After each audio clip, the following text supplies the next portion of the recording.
क्या लोगों को सिर्फ मूलभूत सुविधाओं तक ही सीमित रखेंगे? क्या मूलभूत सुविधा ही विकास कार्य होता है? क्या उसके अलावा विकास कार्य आपके द्वारा कुछ किया जाएगा? कुछ ऐसा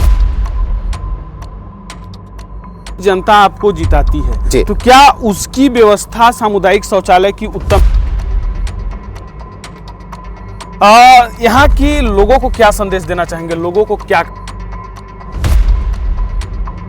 नमस्कार, मेरा नाम अवधेश है। चूंकि आप सभी को पता है कि त्रिस्तरीय पंचायत चुनाव दिन प्रतिदिन नजदीक आते हुए नजर आ रहा है। आज इसी खास कड़ी में हम लोग मौजूद हैं ग्राम पंचायत नौगई में। नौगई में एक अनोखा चीज देखने को मिला। इस चीज को देखने के बाद मुझे लगा कि इनका इंटरव्यू एक करना चाहिए, इनके बातों को लोगों तक पहुंचाना चाहिए।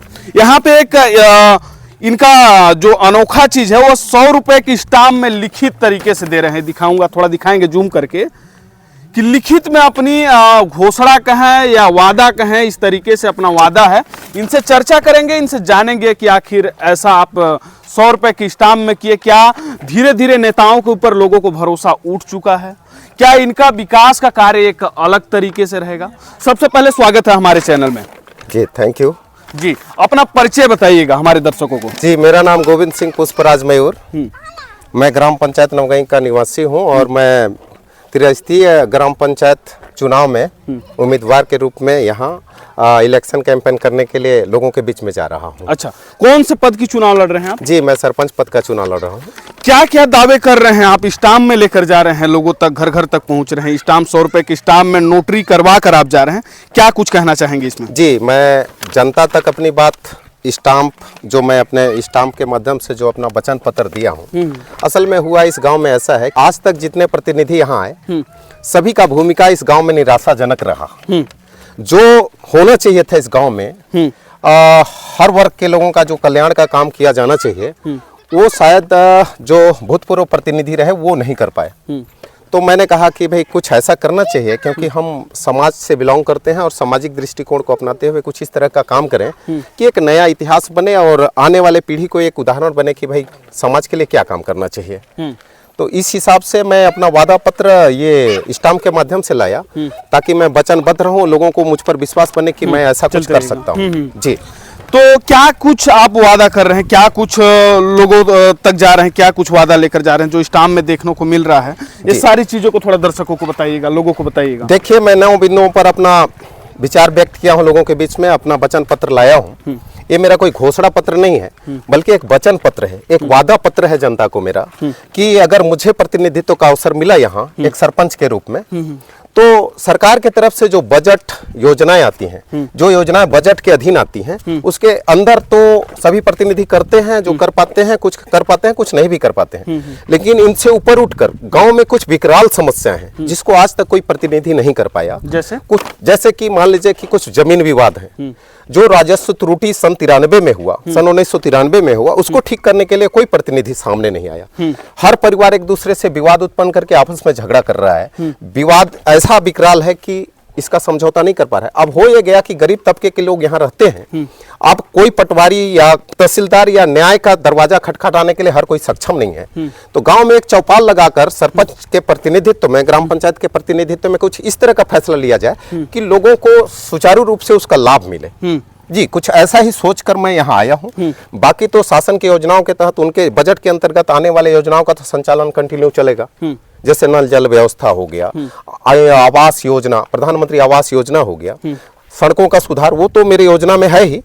लेकिन कुछ अलग जो अभी तक कोई प्रतिनिधि नहीं कर पाया, वो करने के लिए मैं ऐसा कुछ वादा पत्र लोगों के बीच में लाया हूँ। मैं आपको बता दूं कि हर नेता, चाहे वो पंच हो, चाहे सरपंच हो, चाहे बीडीसी हो, चाहे डीडीसी हो, चाहे विधायक हो, उनका एक ही रुझान देखने को मिलता है, पानी, बिजली और सड़क। क्या लोगों को सिर्फ मूलभूत सुविधाओं तक ही सीमित रखेंगे? क्या मूलभूत सुविधा ही विकास कार्य होता है? क्या उसके अलावा विकास कार्य आपके द्वारा कुछ किया जाएगा? कुछ ऐसा योजना बनाए हैं आप? जी, संभव है, क्योंकि ये तो सदैव चलती आ रही है। शासन, मैं पहले भी आपसे कह चुका हूं कि शासन की योजनाओं का क्रियान्वयन तो कोई भी आएगा करता रहेगा। लेकिन कुछ अलग भी किया जा सकता है। जैसे कि मान लीजिए कि शासन का कुछ बजट का प्रावधान किसी ग्राम पंचायत के प्रति नहीं है, और अगर ऐसा कुछ आवश्यकता पड़ा, जैसे मान लीजिए कि मेरे गांव में ऐसा परिस्थिति है कि भाई यहाँ सामुदायिक स्वास्थ्य केंद्र लाया जाए या प्राथमिक स्वास्थ्य केंद्र लाया जाए जो हमारे पंचायत के बजट से बाहर का है, हम यहाँ एक योजना बनाएंगे, पब्लिक के बीच जाएंगे, ग्राम सभा का आयोजन होगा और हम ये महसूस करेंगे कि मुझे इस चीज़ की आवश्यकता है, हमारे लोगों को इस चीज़ की आवश्यकता है, इस मुद्दे को लेकर हम शासन के पास जाएंगे और उस के तहत एक बजट का प्रावधान बनवाकर यहाँ लाकर उसको उपलब्ध कराएंगे, जनता को हम उसकी उपलब्धि देंगे, ऐसा हमारा प्रयास रहेगा।